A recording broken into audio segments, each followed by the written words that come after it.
देखो, तुम लोगों को भारत के संविधान के स्रोत को हम पढ़ा दिए थे कि भारत का संविधान लिया कहाँ से गया है, और इसका मूल चीज़ जो आता है वो यह है कि भारत का संविधान उधार का पहला है।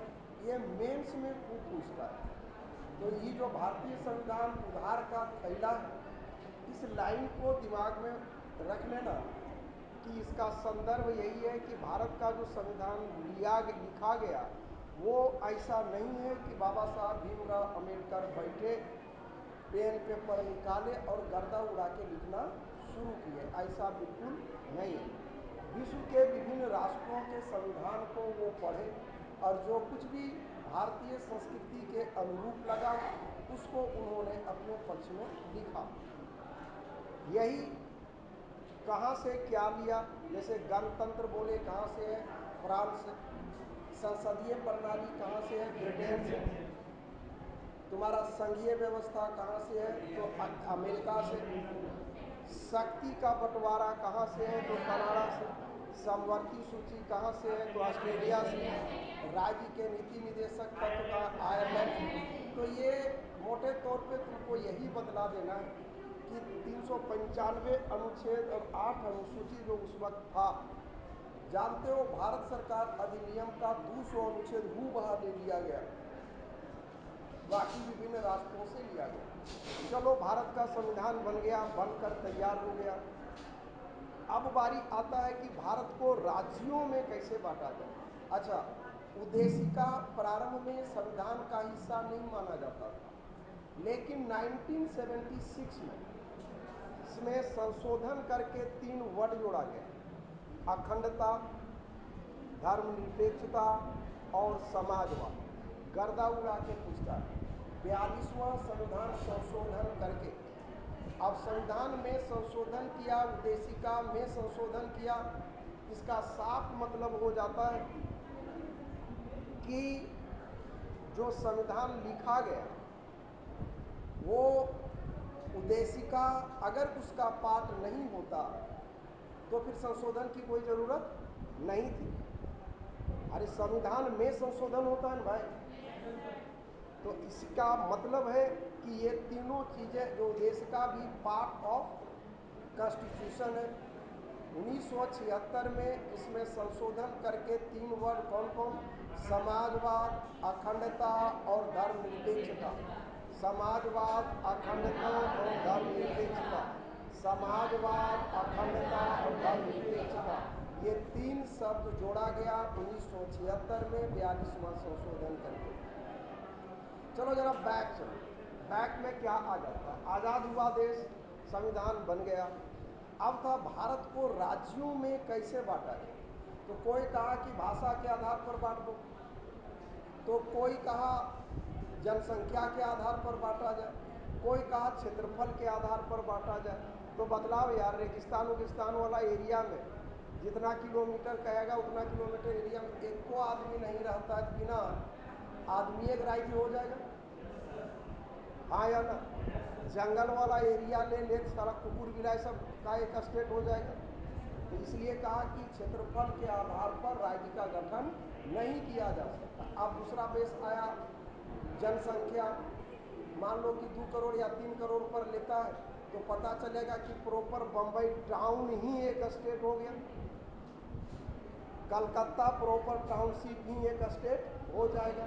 तो ये सब झमेला दूर कर दिया गया और रखा गया कि क्या भाषा के आधार पर राज्य का पुनर्गठन किया जा सकता है। तो भाषा के आधार पर राज्य के पुनर्गठन की जो बात आई, इसके लिए एक आयोग का गठन किया गया और उस आयोग के अध्यक्ष थे एस.के. धर। कौन थे? कौन थे? एस.के. धर। अब जान लो, एस.के. धर भारत पूरा घूमे। घूमने के बाद 1600 कुछ भाषा पाए। उपभाषा जोड़ दोगे 4-5 हज़ार हो जाता है। बात को समझना। जैसे बाहर निकलते हो तो लोग क्या बोलता है, मम्मी ने ये कहा, ये लोग तो बोलती है डैड ने ये कहा, कभी कभी डैडू भी बोल देती है कोई। और घर आ जाके ठीक बोलेगा मैया खाई ले। नहीं, हाँ,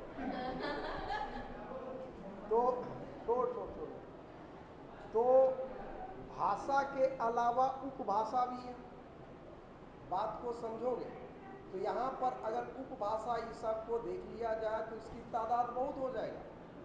इसलिए एस के दर ने कहा कि भाषा के आधार पर राज्य का पुनर्गठन नहीं किया जा सकता। तब आया एक और चेयरमैन, वो थे पंडित जवाहरलाल नेहरू। उसमें 2 मेंबर थे, वल्लभ भाई पटेल और पट्टाभी सीतारमैया। वल्लभ भाई पटेल और पट्टाभी सीतारमैया, इन लोगों ने, उसके चेयरमैन थे जवाहरलाल नेहरू, जब वो रिपोर्ट दिए, वो भी भारत घूमे तो कहे कि यार भाषा के आधार पर राज्य बनाएंगे तो ढेरे 1200-1300 राज्य बन जाएगा, उतना मुख्यमंत्री, उतना राज्यपाल, पता चलेगा कि बजट सब उन्हीं लोगों के हीरोगिरी में दूर हो जाएगा। तो वह भी कहे कि भाषा के आधार पर राज्य का पुनर्गठन नहीं किया जा सकता। लेकिन उन्होंने एक वर्ड जोड़ा। वर्ड यह था कि अगर जनभावना प्रबल हो तो, क्या वर्ड बोले, जनभावना प्रबल हो तो विचार किया जा सकता है। जनभावना प्रबल हो तो विचार किया जा सकता है। ये फरियाया हाँ या ना, कि अगर जनता का मांग जबरदस्त हो तो इसके ऊपर सोचा जा सकता है। मतलब उन्होंने एक गुंजाइश छोड़ दिया, उन्होंने एक संभावना, इनकार किए कि नहीं भाई भाषा के आधार पर राज्य का पुनर्गठन नहीं हो सकता, लेकिन साथ ही ये गुंजाइश दिए कि अगर बहुत ज़्यादा मांग हो तो फिर इसके ऊपर भी विचार किया जा सकता है। और इसी बात को मद्देनजर रखते हुए एक व्यक्ति जिसका नाम था अन्ने रामालू, क्या नाम बोले, अन्ने रामालू, रामालू, ध्यान रखिए, क्या नाम बोले, अन्ने रामालू, ये बेचारा आमरण अनशन पर बैठ गया और इतना मन लगा के बैठा कि भगवान इसकी मुराद पूरा कर दिया और ये मर गया। ओहो माय गॉड, अब इससे बड़ा कोई जनभावना प्रबल नहीं हो सकता। अंततः भाषा के आधार पर पहला राज्य जो बना वो राज्य बना आंध्र प्रदेश 1953। 6 नहीं, राज्य पुनर्गठन 53 फरियाया। यहाँ 2 डेट मिलेगा। एक डेट मिलेगा आंध्र प्रदेश का 1953 और एक डेट मिलेगा 1956। एक डेट मिलेगा 1953 और एक डेट मिलेगा 1956 हरियाणा।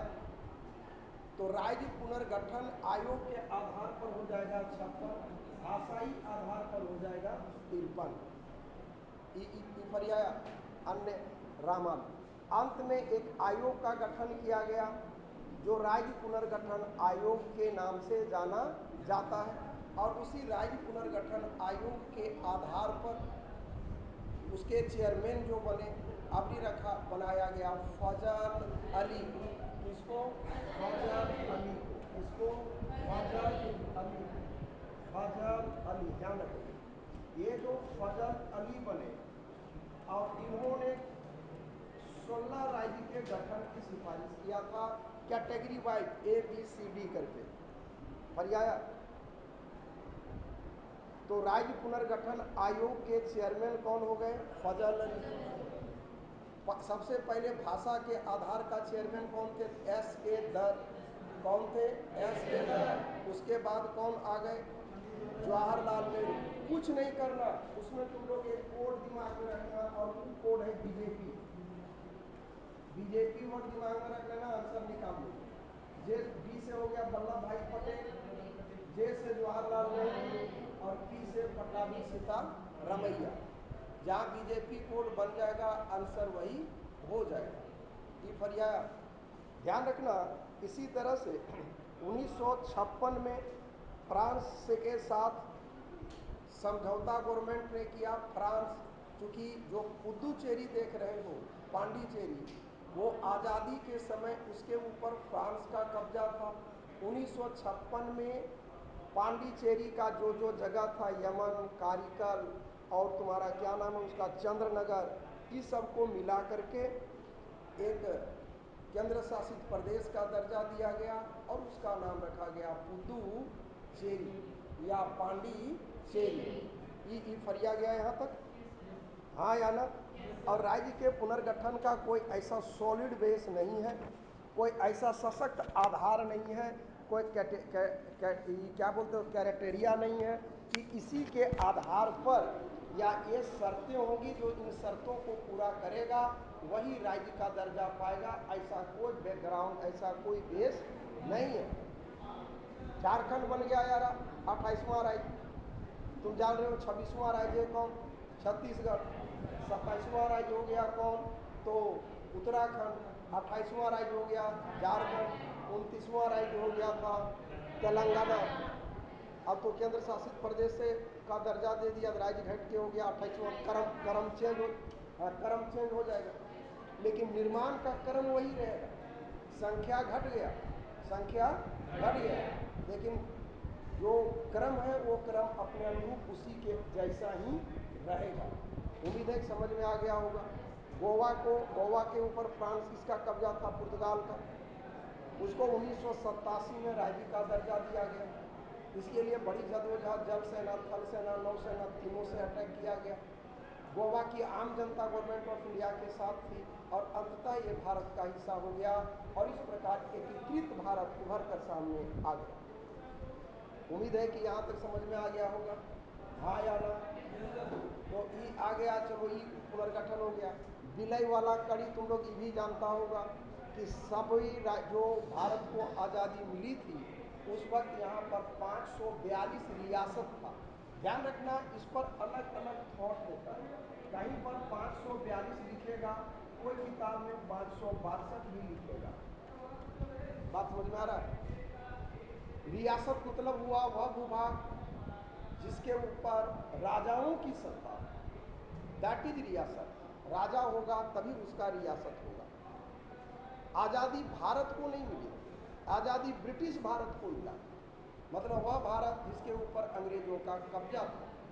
और यहाँ के राजवाड़ों को इस बात की छूट थी कि वो या तो भारत में मिल जाए या तो पाकिस्तान में मिल जाए या अपना स्वतंत्र अस्तित्व कायम रख ले। तो स्वतंत्र अस्तित्व बदलाव तुम ही लोग, कोई राजा चाहेगा कि हम किसी के अधीन हो जाए? तो ये एक जटिल काम, टफ वर्क था। और उस जमाने में हमारे गृह मंत्री जो सरदार थे वो बहुत असरदार सरदार थे। इस बीड़ा को वही उठाया, किसी को डरा के, किसी को धमका के, किसी को लोभ दे के, क्योंकि उन राजाओं ने भी अपनी बात रखी कि ठीक है चलिए मैं भारत में विलय कर देता हूँ, मेरे रोजी रोटी का क्या होगा। तो उसको उन्होंने कहा कि इसके एवज में आपको रकम दिया जाएगा, और वही रकम कहलाता था प्रीवी पर्स। क्या वर्ड बोले? प्रीवी पर्स। क्या वर्ड बोले? प्रीवी पर्स। ध्यान रखना कि प्रीवी पर्स वो रकम होता था जो राजवाड़ों को गवर्नमेंट ऑफ इंडिया के अधीन विलय के लिए मिलता था। बात समझ में आया कि ठीक है तुम विलय कर दो, जितना तेरा कमाई होता था हम तुमको दे देंगे। अरे लंबे समय तक चला, राजवाड़ों का दबदबा आज़ादी के बाद भी बहुत समय तक कायम रहा, लेकिन आगे चल करके प्रीवी पर्स देना बंद कर दिया गया और अब समानता की बहुत हद तक बात आ गई। लेकिन 3 जगह ऐसा था जहाँ के राजवाड़ों को किसी भी कीमत पर भारत में विलय के पक्ष में नहीं था। उसमें से एक आ जाता है जूनागढ़। जूनागढ़ का एरिया यारा गुजरात से लेकर कर्नाटक तक का एरिया आ जाता है। वहाँ का राजा जो था मुस्लिम था और प्रजा ज़्यादातर हिंदू थी। सरदार जी कहे कि तुम बलजबरन अपना बात थोप नहीं सकते। 3 ऑप्शन होता, भारत में विलय का, पाकिस्तान में विलय का या स्वतंत्र अस्तित्व का। और ये तीनों विचारधारा वाले लोग जाके जनता को जगाएगा, अपना अपना पक्ष रखेगा और लास्ट में सारे पक्षों को सुनने के बाद वोटिंग करवाया जाएगा। लैंग्वेज समझ में आया? हाँ या ना? ये नहीं कि बलजबरन बिना बताए सर्वे होगा तो बदलाव आ रहा। कोई भी हिंदू चाहेगी कि मुस्लिम लॉ से हम शासित हों? बिल्कुल नहीं। दूसरी बात, तुम्हारा कोई भी क्या बोलते हो इसको, पाकिस्तान, हिंदू पाकिस्तान के विलय के पक्ष में नहीं होगा। तो एक प्रकार से ये मैच फिक्सिंग ही था, इसको कहा जाता है डिप्लोमेसी। और फर्स्ट क्लास सरदार वल्लभ भाई पटेल ने जनमत संग्रह के आधार पर जूनागढ़ को मिला। अब बारी आ गई किसकी, अब आ गया हैदराबाद का। हैदराबाद में निजाम का रियासत था, ज़्यादातर प्रजा मुस्लिम, राजा भी मुस्लिम। सरदार जी को लगा कि यहाँ जनमत संग्रह करेंगे तो कबाड़ा हो जाएगा, या तो पाकिस्तान में विलय होगा या तो स्वतंत्र अस्तित्व होगा। तो कहा कि यार एकदम थोड़ा ये सब अटपट नहीं चले जाएगा, मैंने जनमत संग्रह तनमत संग्रह कुछ नहीं होगा, डायरेक्ट टू डायरेक्ट मिलबे की नाय से बोल। बात समझ में आ रहा है कि सीधा सीधी मिलो, नहीं तो उठा जाओगे बोनस में। और पुलिसिया कार्यवाही किया गया, ध्यान रखना, सैन्य कार्यवाही नहीं है, कहीं कहीं सैन्य कार्यवाही भी मिलेगा, लेकिन सैन्य कार्यवाही मतलब बॉर्डर टोर्डर का आर्मी सब आएगा, और पुलिसिया कार्यवाही मतलब है सिपहियन देख लेगा। और निजाम को निजामे घर में नज़र बंद कर दिया गया, लेकिन जुगाड़ इतना तगड़ा रखे कि पीछे से भाग सके। ठीक है, एकाएक पता चला कि निजाम भाग के चल गया इस्लामाबाद, और इस प्रकार पुलिसिया कार्यवाही के माध्यम से इसको हैदराबाद का विलय कर लिया गया। अब बारी आ गई किसकी, जम्मू एंड कश्मीर की। तो कश्मीर वाला में वहाँ का राजा था हरि सिंह, कश्मीर का राजा था हरि सिंह। हरि सिंह कहा कि हम कभी विलय नहीं करेंगे, हमारा स्वतंत्र अस्तित्व था, स्वतंत्र अस्तित्व है, स्वतंत्र अस्तित्व रहेगा। और पाकिस्तान नया बलवे किया था, तो अगर पाकिस्तानी आर्मी अटैक करती तब हो जाता कि एक देश ने दूसरे के ऊपर आक्रमण कर दिया, विश्व स्तर पर उसकी बेइज्जती हो जाती। तो वो अपने आर्मी को काबिलाई भेष में यह शो करने के लिए कहा कि कश्मीर मरा जा रहा है पाकिस्तान में विलय के लिए। मेरी बात समझ में आ रही है कि जनता चाहती है, कौन चाह रही है, जनता। यही रूप देना था यार, बस्ती बस्ती आग लगा दिया गया था, आर्मी लोग किया था, लेकिन काबिलाई भेष में उसको यही प्रदर्शित करना था कि कश्मीर की जनता इच्छुक है किस बात के लिए, पाकिस्तान में विलय के लिए। बलात्कार का घटना का बाढ़ लगे। हरि सिंह का ज़्यादातर कमांडर मुसलमान था और उसको अपने कमांडरों पर ज़बरदस्त भरोसा था, लेकिन पाकिस्तानी के काबिलाई भेष में आए आर्मी के आगे लोग टिका नहीं, और बहुत कमांडर ने गद्दारी भी कर दी मजहब के नाम पर। तब लगने लगा हरि सिंह को कि ये साला क्या हो रहा है, एकाएक इतना बुरी तरह से बेरहम तरीके से हार हो रही है। तब लगा कि अब क्या किया जाए, तो पाकिस्तान में विलय कर नहीं सकता था, स्वतंत्र अस्तित्व की जो बात थी, पाकिस्तानी आर्मी अंदर घुसता चला आ रहा था। तब उनको हरि सिंह को याद आया कि सरदार जी को कुछ कहा जाए। सरदार जी कहा कि ठीक है, तो जे कहबे से सुनबो जरूर, लेकिन पहले तो हमर सुन, पहला काम करो तुम पहले विलय के कागज पर हस्ताक्षर करो।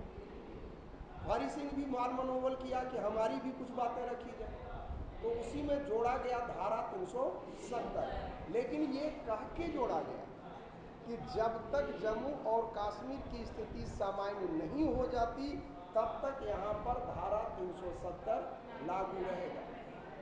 एक प्रकार से वो आज़ाद देश ही था, उसका अपना झंडा था, वहाँ का पहले सदर ये रियासत और वजीर आजम शब्द चलता था। मैंने कुल मिलाकर के नाम मात्र का विलय था, लेकिन विलय के कागजात पर हस्ताक्षर तो था, लेकिन टर्म एंड कंडीशन ऐसा था। इसमें देखो लंबा चौड़ी भाषण आता है, कंपटीशन में उतना काम का है नहीं, मेरी बात समझना। तो उसमें आ गया, धीरे धीरे करके वो सब चीज़ को हटाया गया। लेकिन वहाँ के विधानसभा का कार्यकाल 6 साल का होगा, उसका अपना एक झंडा होता था। यहाँ के लोग वहाँ से चुनाव नहीं लड़ सकते थे, रेस्ट भारत के लोग वहाँ ज़मीन नहीं खरीद सकते थे, वहाँ के लोग इधर आ सकता था। वहाँ की लड़की अगर इधर के लड़के से शादी करती तो उसके बाप की संपत्ति पर से अधिकार समाप्त समझा जाता था, लेकिन वही अगर पाकिस्तानी लड़का से शादी करेगी तो संपत्ति पर से अधिकार समाप्त नहीं होगा। ये सब जितना आट काट आट पाट था उसको सब प्लेन कर दिए कौन, मोदी जी 2019 को, और यहाँ 5 अगस्त 2019 को। साला धोखा धोखी में ले आए, तो सोचबो नहीं किया था कोई कि धारा 370 हट रहा, हटा नहीं है धारा, उसका मूल जो उपबंध है ना 35A, जिस हाँ वो उपबंध को हटा दिया। अब इधर से जाएगा बसेगा, पर्यटन को बढ़ावा मिलेगा धीरे धीरे। गोवा में कौन सी खेती है यार, पर्यटन के बल उधर ही जबरदस्त चलता है, तो वही पर्यटन स्थली के रूप में कन्वर्ट हो जाएगा। अंधाधुंध पैसा फिर पाना शुरू हो जाएगा। वो तो एक प्रकार से बपौती था 2-3 फैमिली का, फारूक अब्दुल्ला फैमिली का, और कौन थे, मुफ्ती मोहम्मद, महबूबा मुफ्ती, हाँ, और गुलाम नबी का, यही रह कर यही घूर फिर के यही सब अवे करता था। ठीक है, पारी बाटला टाइप पर था कि 5 साल तू लूटा, 5 साल हम लोग लूटे दो। अब जो अभी तो ऐसा हो गया है कि इतना बढ़िया बैलेंस कर दिया, 90 या 100 सीट बना रहा है वहाँ, या 90 सीट का निर्धारण किया है सीमांकन। चुनाव होगा, उन लोगों का बपौती राज खत्म हो जाएगा। अब अभी कहाँ चल गया सब, पत्थरबाज सब भुला गया, सब पत्थरे चलाए भुला गया, लहरा दिया मार मार के, बहुत मारता है, और बहुत बढ़िया जगह मारता है, बहुत मारता है, बहुत बेरहम जगह मारता है, फिर चलने लायक नहीं रखता है, पत्थर उठाने भूल गया वो। खैर, तो इस प्रकार 3 राज्य जो है में अड़चन लगा था, खत्म हुआ। अब आ जाता है नागरिकता। यहाँ पर भी आर्टिकल बड़ी है, लेकिन आर्टिकल पॉलिटी में मत रटना, सब काम का जितना है हम रटाते गए हैं, सेट बना के देख लेना, बनता जाएगा, क्योंकि पास होना और विद्वान होने में ज़मीन आसमान का अंतर होता है। इसलिए इसमें अप्रोच शुद्ध कॉम्पिटिटिव रखना, ध्यान रखना। अनुच्छेद 5 से 11 संविधान के किस भाग में, संविधान के भाग 2 में कौन सी बात अभी हम लोग कर रहे हैं, तो नागरिकता कानून का। तो नागरिकता किसमें आ गया, नागरिकता पर कंपटीशन के काम का चीज दिमाग में रखना, ये भाग 2 में, किसमें है, भाग 2 में। अनुच्छेद कहाँ से कहाँ तक है, 5 से 11, 5 से 11 भाग 2 में। नागरिकता का बेस क्या है, अटपट छोड़ देना। जन्म से, मातामह पितामह, जैसे हम लोग जन्म से का मतलब ये मत सोचना कि कोई अंग्रेज आएगा, गर्भवती महिला होगी, यहाँ बुतरू जन्म गया तो इंडियन मिल जाएगा, वो नहीं है। पापा मैया दोनों बपौती इंडियन होना चाहिए, जैसे हम लोग हुआ जन्म से। फिर कहता है कि मातामह पितामह में से कोई एक भारतीय हो तो मिल जाएगा। आज़ादी के ठीक पहले मामूली तौर पर निवास किया हो तो वो भारत का नागरिक हो जाएगा। और एक डेट जिसको गर्दा उड़ा पूछता है, 19 जुलाई 1948, क्या नाम बोले, 19 जुलाई 1948, 19 जुलाई 1948 से पहले जो आ गया है वो ऑटोमेटिक भारत का नागरिक हो जाएगा। लेकिन के बाद आएगा तो क्या होगा, तो उसको मामूली तौर पर 6 माह तक निवास करना होगा, के बाद गवर्नमेंट ऑफ इंडिया को अप्लीकेशन देगा। अगर गवर्नमेंट ऑफ इंडिया उसको स्वीकार कर लेगी तो उसको भारत की नागरिकता मिल जाएगी। बात समझ में आया, हाँ या ना, क्या हम बोले, देखो 3 को डेट कंपटीशन में पूछता है, किस भाग में है, तो 2 में, अनुच्छेद 5 से 11। अब यहाँ पर खेला करे जाने तो लंबा चौड़ा आर्टिकल लिखा करके रट देना, तू अपने रट लेना, हम उसको पढ़ाएंगे नहीं, यार सलाह भी देंगे नहीं रखना, सेट में इतना ही पूछता ही है। 19 जुलाई 1948, 19 जुलाई 1948 हरिया गया, हाँ या ना। अब आता है नागरिकता के कानून में, इसमें अब 3rd में कंपटीशन कीजिए, वो आता है नागरिकता कानून में 1955 में संशोधन किया गया। इस कानून में कहीं ये था कि अगर कोई भारतीय लड़का विदेशी लड़की को पटाया तो क्या होगा, हाँ ऐसा हो सकता है। तो 1955 में कह दिया कि अगर बाप भारतीय हो, सुन लो, बाप भारतीय हो तो प्रोडक्ट भारतीय होगा, शोरूम भारतीय नहीं होगा। बाप अगर भारतीय है तो बुतरू भारतीय होगा, लेकिन जिसने बच्चे को जन्म दिया पर मैया भारतीय नहीं होगी। राजीव गांधी स्वदेशी राहुल प्रियंका स्वदेशी, क्योंकि बाप है उसका स्वदेशी, लेकिन उसका वो नहीं। पर यार समझ में आया नहीं? बोल रहे यार है तू अपन बोल रहे यार। हाँ तो वही बोलो ना, नहीं आया एक नाम तू भारतीय है, तो बच्चा सब भारतीय होगा, तो बीवी भारतीय नहीं हो, याद कर रहा है। अब समझा ना, सीधा सीधी बोल रहे हैं। आप केवल धक धकी नहीं है। तो यार इसका ही मतलब निकल जाता है ना कि भारतीय लड़कों को विदेशी लड़की पटाने का अधिकार है। हाँ तो भारतीय लड़की इसमें पीछे काहे रहेगी? इसके लिए संशोधन किया 1992 में। हम किए 1992।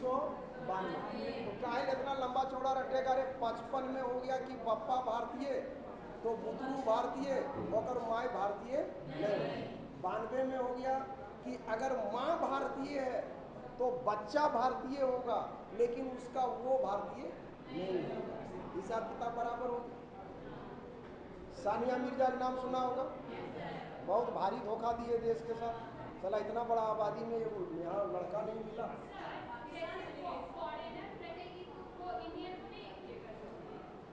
अकेले में तो राम समझाएंगे, अभी समझो। देखो सानिया मिर्जा शादी कर ली पाकिस्तानी बंदे के साथ, तो उसका बच्चा भारतीय हो जाएगा क्योंकि सानिया मिर्जा भारतीय है, लेकिन उसका हस्बैंड भारतीय नहीं है।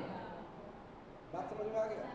अच्छा अब जरा सोच के देखो कि अगर पाकिस्तान का कानून यह कहता हो कि अगर बाप पाकिस्तानी है तो बुतरू पाकिस्तानी होगा, तो बेटा अगर दोनों हाथ में लड्डू होगा बुतरू को, मैया तरफ से इंडियन हो जाएगा, पप्पा तरफ से पाकिस्तानी हो, एक साथ दो नागरिकता हो जाएगा।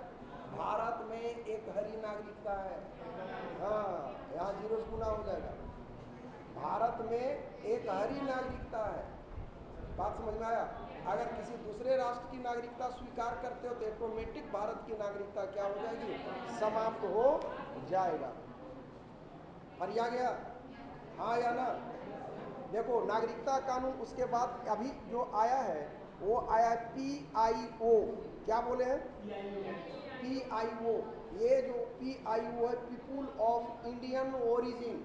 वर्ड क्या बोले? People of Indian origin. ये सब शब्द सुनने में ना कहीं बोलोगे तो लगेगा बाप रे बाप कितने जानकार है, कुछ नहीं। भारतीय मूल का विदेशी आदमी, उसको सरकार जो है PIO कार्ड, जिसका पूर्वज लोग कभी भारत छोड़ के चला गया, उसको ये कार्ड मिलता है। ई कार्ड 15 साल तक लीगल रहता है। यहाँ PIO कार्डधारी जो भी होगा वो आर्थिक और शैक्षणिक लाभ प्राप्त कर सकता है। उसको कभी भी वीजा बनाने की जरूरत नहीं होगा। बात समझ में आया? एक आता ओवरसीज सिटीजन ऑफ इंडिया, यह भी एक दोहरी नागरिकता के कार्ड से संबंधित है, और ये कार्ड धारक जो होगा उसको भी वीजा लेने की आवश्यकता नहीं है। ये भी तब मिलता है जब उसका पूर्वज कभी भारत का रहा हो। यहाँ तक समझ में आया? देख लो अब सीधा सीधी ऑब्जेक्टिव निकाल लो। संविधान के भाग 2 में अनुच्छेद 5 से 11 नागरिकता का आधार सब गोल मोल मिला दो। जन्म के आधार पर माता माँ पिता माँ 19 जुलाई 1948 से पहले आ गया हो, आज़ादी के ठीक पहले मामूली तौर पर निवास किया हो, फिर गवर्नमेंट ऑफ इंडिया का एप्लीकेशन देगा, स्वीकार करेगी तो नागरिकता मिल जाएगी, नहीं स्वीकार करेगा तो नागरिकता नहीं मिलेगी। सीधी सी बात। 1955 में संशोधन किया, कह दिया कि बापा हिंदुस्तानी होगा तो बुतरू हिंदुस्तानी होगा, उसकी बीवी हिंदुस्तानी नहीं होगी। 92 में कह दिया कि माँ हिंदुस्तानी होगी तो बच्चा हिंदुस्तानी होगा, बाप हिंदुस्तानी नहीं होगा। PIO कार्ड हो गया जो, और वो हाँ ओवरसीज इंडियन कार्ड में कुछ नहीं है कि ये कार्ड होगा, 15 साल वैलिडिटी होगी, वीजा लेने का कोई ज़रूरत नहीं होगा। आप शैक्षणिक और आर्थिक लाभ उठा सकते हैं, ठीक है, लेकिन शर्त यही है कि उसके पूर्वज कभी भारत के निवासी होना चाहिए। डन है यहाँ तक? हाँ या ना? अब नागरिकता समाप्त होगी कब? अगर किसी दूसरे देश की नागरिकता हो ले लेता है तो ऑटोमेटिक। भारत में नागरिकता की प्रकृति क्या है? एक हरी नागरिकता। देखते हो कहीं भी हिंदुस्तान के कोई कोनम जन्मो लिखाता है इंडियन। बात समझ में आ रहा है? गवर्नमेंट चाहे तो तुम्हारी नागरिकता को जब्त कर सकती है। सब 2-3 गो बेस है। अब तुम्हारा आ जाता है, तुम नागरिकता को छोड़ सकते हो, सरकार नागरिकता को छीन सकती है, किसी दूसरे देश की नागरिकता को स्वीकार करोगे तो ऑटोमेटिक भारत की नागरिकता समाप्त समझी जाएगी। ये रहा नागरिकता कानून। अब तुम्हारा आता है मूल अधिकार। फाइनल है नागरिकता। भाग 2 दिमाग में आ गया है, अनुच्छेद 5 से 11 आ गया है। मातामह, पितामह, माय बाप, जन्म सब 19 जुलाई 1948 के पहले 1948। उसका फुल फॉर्म PIO का क्या? Indian origin. जिसका पूर्वज कभी भारत का रहा हो, वो विदेश चला गया हो, उसका वंशावली वहाँ है, तो जो कभी भारतीय रहा हो उन लोगों को government of India PIO card जारी करेगी। उसको वीज़ा लेना नहीं पड़ेगा, वो बिजनेस कर सकता है, आके पढ़ सकता है, 15 साल तक उसकी वैलिडिटी।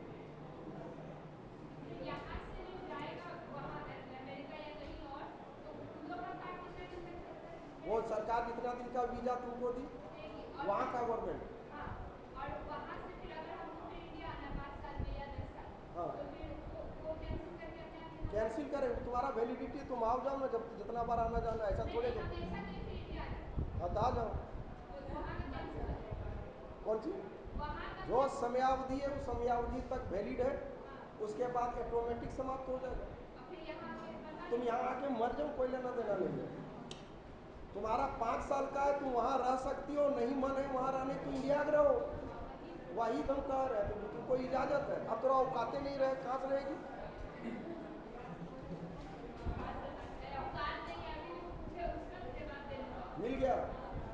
औकात नहीं है, लेकिन हम पूछ नहीं जानते। नहीं, हम वही कह रहे हैं, जैसे तुमको एक इजाजत का पेपर है, वो तुमको वीजा मान लो कि 5 साल का मिला, अब तुम देख रही वहाँ रहे खाए में बड़ा आफत है, तो तू घूर के घर चलो, फिर खेती बाड़ी करो। तो फिर यहाँ का बन जाएगा। गाँव का जो बन जाएगा बेवकूफ कहीं की, वही तुम समझा रहे हो उस समय से। तो नागरिकता यहाँ का खत्म हुआ है, तुमको अब घूमने गई 2 दिन के लिए, भारत की नागरिकता खत्म। परमिशन पत्र है कि तुम इंडियन हो जो मेरे यहाँ रह रहे हो, या तुम अमेरिकी हो जो इंडिया आए हो, जिसका मतलब अमेरिका की नागरिकता खत्म, तुम तो नागरिकता चबा जा रही है। चबा ना, जब तुम्हारा हो जाएगा कि तुमको अमेरिका की गवर्नमेंट ने या रूस की गवर्नमेंट ने तुमको वहाँ की नागरिकता तुम ले लिया, तब भारत का नागरिकता ऑटोमेटिक समाप्त हो गया। लेकिन वीजा तो परमिशन, टूरिस्ट वीजा में घूमने जाता है, तो 5-6 दिन के लिए गया तो क्या हो जाएगा कि इंडिया की नागरिकता खत्म, तो फिर वहाँ जाके फंस जाएगा कि पप्पा कहाँ आ गई हो। समझ जाते हैं क्या समझे थे। हाँ, यहाँ तक समझ में आ गया। अब तुम्हारा आता है मूल अधिकार। तो मूल अधिकार का एक एक अनुच्छेद हम रटाएंगे, और इसी का अनुच्छेद हाँ एक एक करके रटाएंगे, समझाएंगे और तोड़ेंगे। इसको नेक्स्ट क्लास के लिए रख दो। जय हिंद।